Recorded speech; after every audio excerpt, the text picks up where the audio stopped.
Il me paraît essentiel que tu connaisses et comprennes les différents câbles et ce à quoi ils servent. Tu dois savoir qu'il existe plusieurs modèles, ainsi que plusieurs familles. Mais alors, comment les reconnaître et savoir les différencier? Les câbles audio servent à transporter un signal audio d'un appareil audio à un autre. Il existe deux grandes familles de câbles. Les câbles de modulation, qui servent à transporter le signal audio de façon électrique, et les câbles numériques, qui, eux, servent à transporter le signal audio sous forme de données informatiques.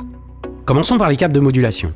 Les câbles de modulation servent à transporter un signal audio, dit électrique, d'un appareil audio à un autre. Ils sont divisés en deux catégories. Les câbles de module asymétriques, dites unbalanced, TS, et les câbles de module symétriques, dites balanced, TRS.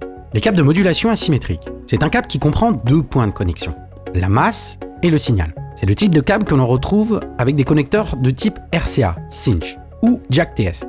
Tu peux le trouver aussi sous le nom câble mono, même si ce n'est pas sa définition.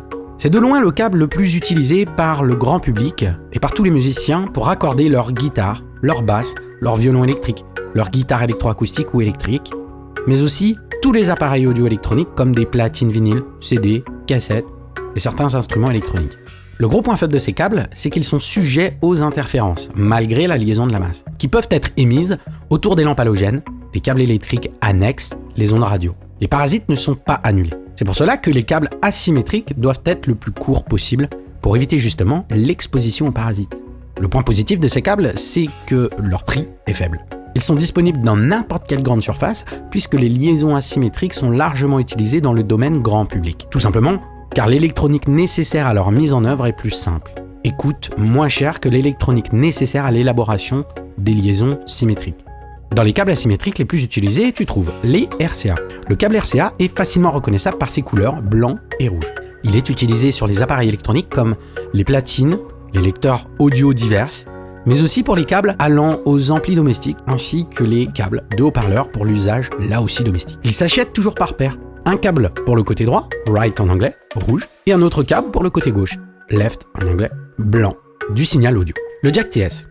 Le Jack TS est utilisé sur les instruments de musique électrique, guitare électroacoustique, électrique, basse électrique, et aussi sur d'autres instruments électriques. La connectique TS, type and sleeve en anglais, a deux points de contact et une bague en plastique sur la fiche.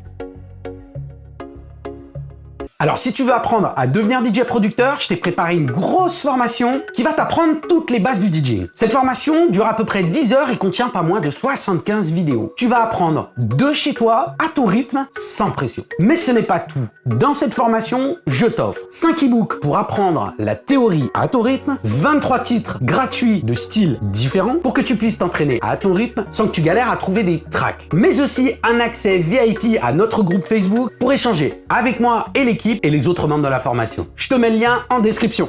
Et pour toi qui es resté jusqu'au bout de cette vidéo, je t'offre un cadeau. C'est une vidéo complètement gratuite pour devenir DJ en moins de 30 minutes. Ça c'est pour moi, ça me fait plaisir, cadeau. Le lien est en description là aussi. Abonne-toi aussi à la chaîne en cliquant sur la cloche afin de recevoir toutes les notifications sur nos nouvelles vidéos, car cela m'aide à créer de nouvelles vidéos. Et n'oublie pas, si tu as aimé cette vidéo, on clique une fois sur le pouce vers le haut, et si tu ne l'as pas aimé, on clique 2 fois sur le pouce vers le bas. Pour ma part, je te donne rendez-vous la semaine prochaine pour une autre vidéo. Merci, ciao, ciao, bye bye.